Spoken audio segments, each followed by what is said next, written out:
मैं बात कर रहा हूं महाराष्ट्र के उस हाई प्रोफाइल बाई इलेक्शन की। अंधेरी पूर्व, अंधेरी ईस्ट में लटके साहब की मृत्यु हुई दुबई में हार्ट अटैक से। उसके बाद वहां बाई इलेक्शन अनाउंस हुआ। लटके ये शिवसेना के मेंबर ऑफ पार्लियामेंट थे, एमएलए थे, विधायक थे। लगातार 2 बार से चुनाव जीत रहे थे। विपरीत परिस्थितियों में भी उन्होंने बाजी मारी थी। अपने क्षेत्र में लोकप्रिय थे। उनके मृत्यु के बाद महाराष्ट्र में एक नाट्य हुआ। शिवसेना में दो फाड़ हुई। शिंदे साहब अपने आप को अपनी शिवसेना ओरिजिनल कहलाने लगे। भाजपा के साथ मिलकर सरकार बनाई। उद्धव ठाकरे और महाविकास आघाड़ी को सरकार से उतरना पड़ा। इसी बीच इस बाई इलेक्शन में यह शक्ति प्रदर्शन होना था कि शिवसेना ओरिजिनल कौन। जैसे बाई इलेक्शन का अनाउंसमेंट हुआ, शिवसेना उद्धव ठाकरे ने सीधा ऋतुजा ऋतुजा है नाम मैडम का, जो लटके साहब की विधवा है, उन्हें मैदान में उतारा। शिंदे शिवसेना, जो अपने आप को ओरिजिनल शिवसेना कहती है, वो भाजपा के सामने सरेंडर हुई और ये शिवसेना की सीट उन्होंने भाजपा को दी। और भाजपा ने पटेल, वहां पे एक उम्मीदवार है मुरारजी पटेल, उनको मैदान में उतारा। उनका फाइनल हुआ, नाम डिक्लेयर हो गया, उनके ऑफिसेस के उद्घाटन हुए और प्रचार होने लगा। इसी बीच जब भाजपा ने इस बात को समझ लिया कि सिंपैथी वेव लटके साहब के प्रति लोगों का आदर उनके पत्नी को विजय दिलवाएगा, तो पहले पत्नी पे डोरे डाले गए कि क्या आप शिंदे गुट की तरफ से टिकट ले लें, भाजपा का उम्मीदवार पीछे हट सकता है। ऋतुजा लटके ने बाकायदा कहा कि मैं उद्धव जी के साथ हूं, मैं उसी शिवसेना के साथ हूं। अब टेक्निकल मामला फंस गया कि ऋतुजा महानगर पालिका में एम्प्लॉय थी, क्लर्क थी। उन्होंने इस्तीफा दिया। इस्तीफे के लिए जो जरूरी चीज है वो कर दी। 1 महीने की तनख्वाह भी भर दी। उसके बाद भी इस्तीफा मंजूर नहीं हो रहा था। फिर उन्होंने हाईकोर्ट का सहारा लिया। उच्च न्यायालय ने म्युनिसिपल कॉर्पोरेशन को लताड़ते हुए ये इस्तीफा दूसरे दिन 11 बजे तक मंजूर करने के लिए कहा। इसी बीच इसी ऋतुजा लटके पे भ्रष्टाचार के आरोप भाजपा और शिंदे गुट ने लगाए और कहा कि भ्रष्टाचार के आरोप है इसलिए इस्तीफा सैंक्शन नहीं हो सकता। लेकिन कंटेम्प्ट ऑफ कोर्ट के डर से इस्तीफा सैंक्शन हो गया और वो मैदान में आ गई। अब भाजपा को यह समझने लगा कि कहीं उनके उम्मीदवार का डिपॉजिट जब्त नहीं हो जाए। क्योंकि मैं लटके साहब का महत्व बताता हूं। 2014 में जब सारी पार्टियां अलग अलग लड़ी थी, तब रमेश लटके जी को 2014 में 52,817 वोट मिले थे। सुनील यादव जो बीजेपी से थे, उनको 47,929 वोट मिले थे और कांग्रेस के शेट्टी साहब को 37,929 वोट मिले थे। उसके बाद वो विजयी घोषित हुए। उसके बाद जब बीजेपी शिवसेना साथ में लड़ी, तो बीजेपी ने, हालांकि बीजेपी इस बात को मानती नहीं, उनके अपने एक कारपोरेटर मुरारजी पटेल, इनको मैदान में उतारा और कहा ये इंडिपेंडेंट है, ये विद्रोही करके उतर गया, हम क्या कर सकते हैं। तब वहां पे जो लटके साहब थे, उनको 62,773 वोट मिले। मुरारजी पटेल को, जो इंडिपेंडेंट थे बीजेपी के कारपोरेटर, उन्हें 45,808 वोट मिले। 17,000 वोट से जीत हुई। लेकिन उसी साल कांग्रेस के उम्मीदवार को 27,951 वोट मिले। यदि मैं दो आंकड़े कंपेयर करूं, तो 2014 में जो बीजेपी का 47,929 वोट था, वो पूरा की पूरा मुरारजी पटेल को 45,808 पे ट्रांसफर हुआ। कांग्रेस का जो 37,000 वोट था, वो 2019 में 27,000 हो गया और लटके साहब का 52,062 इसलिए हो गया कि कांग्रेस का 10,000 जो कम हुआ वो उनको ट्रांसफर हुआ। इसका मतलब भाजपा शिवसेना के साथ भले ही लड़ी हो, लेकिन उन्होंने अपना वोट ट्रांसफर नहीं किया। एक इंडिपेंडेंट को दिलवा के शिवसेना के उम्मीदवार को हराने का प्रयास किया, जिसे शुद्ध हिंदी में गद्दारी कहते हैं। ये गद्दारी के बाद भी लटके साहब डंके की चोट पे चुनाव जीत के आए तो उनका महत्व समझ सकते हो, उनका काम समझ सकते हो, शिवसेना के प्रति, जनता के प्रति उनकी प्रतिबद्धता समझ सकते हो।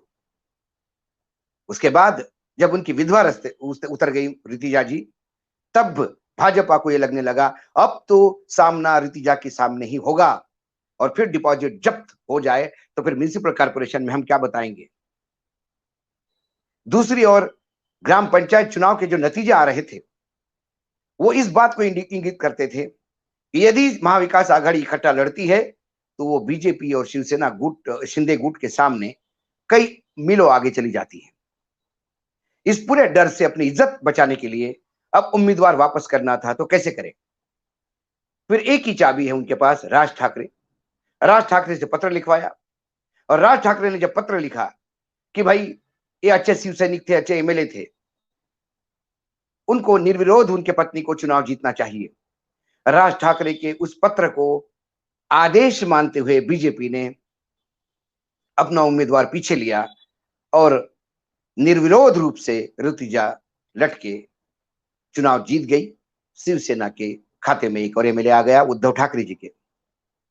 अब भाजपा बार बार प्रवक्ता टीवी पे आके कह रहे हैं ये चुनाव तो हम ही जीत रहे थे, लेकिन महाराष्ट्र की परंपरा है अच्छे विधायक के वारिस को या उनके घर वालों को हम साथ में निर्विरोध जितवाने की बात करते हैं। आर आर पाटिल की बात उन्होंने की, तमाम बातें की, लेकिन आर आर पाटिल के समय आदर था, श्रद्धांजलि थी, इसलिए उम्मीदवार उतारा ही नहीं था। उम्मीदवार उतार के वापस लेना, ये परंपरा तोड़ के फिर हार के डर से वापस जाना है।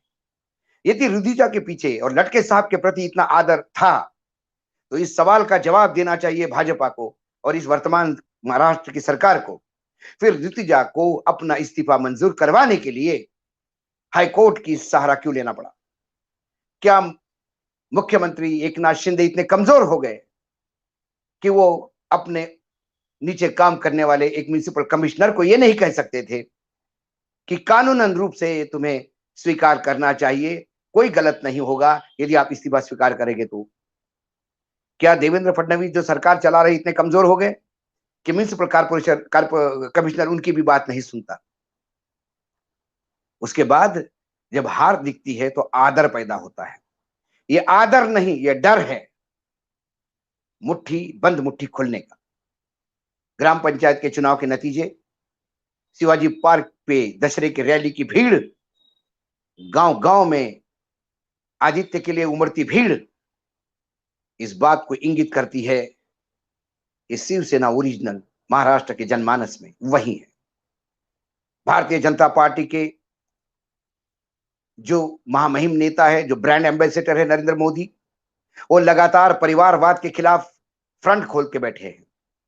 तो फिर ऐसे परिवारवाद के लिए भाजपा ने सीट क्यों छोड़ी? क्योंकि लटके के बाद उनकी पत्नी ये परिवारवादी तो है।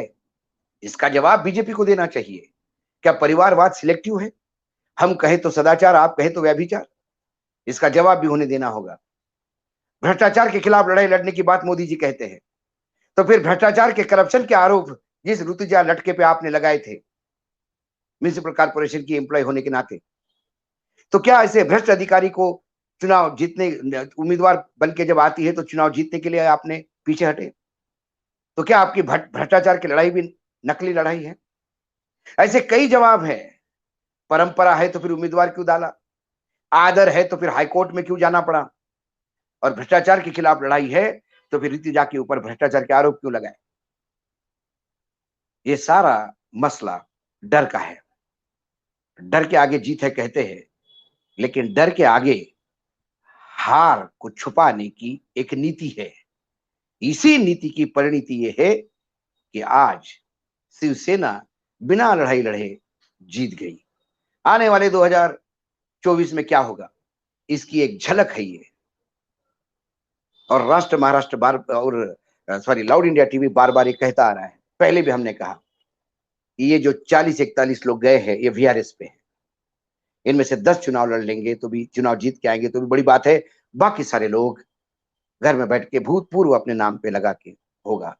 इस पूरे एपिसोड में यदि बाजी किसी का नाम उछल के सामने आया तो राज ठाकरे का। राज ठाकरे महाराष्ट्र में इतने बड़े नेता हो गए, एक वो चिट्ठी लिखते हैं और पूरी एनडीए की सरकार जो महाराष्ट्र में है वो उनके सामने नतमस्तक होती है। एक गुजारिश है मुझे एकनाथ शिंदे और देवेंद्र फडणवीस को, राज ठाकरे के पास महाराष्ट्र के विकास का एक बेहतरीन ब्लूप्रिंट है जो बार बार कहते हैं। अब समय आ गया है कि राज ठाकरे को यदि आप इतना इज्जत देते हैं तो उस ब्लूप्रिंट को लागू कीजिए। राज ठाकरे जी को सरकार में शामिल करिएगा और ये सरकार और महाराष्ट्र का विकास करने का प्रयास कीजिएगा, क्योंकि आप राज ठाकरे आपके लिए वंदनीय हैं। राज ठाकरे के एक पत्र आपकी बड़ी बड़ी डिसीजंस बदलवा देते हैं, आपसे यू टर्न करवा देते हैं।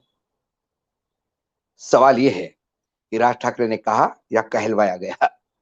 लाउडली बोल रहा हूं, लाउड इंडिया पे हूं। आज इतना ही, फिर आऊंगा कल किसी विषय के साथ। तब तक के लिए नमस्कार, देखते रहिएगा लाउड इंडिया टीवी।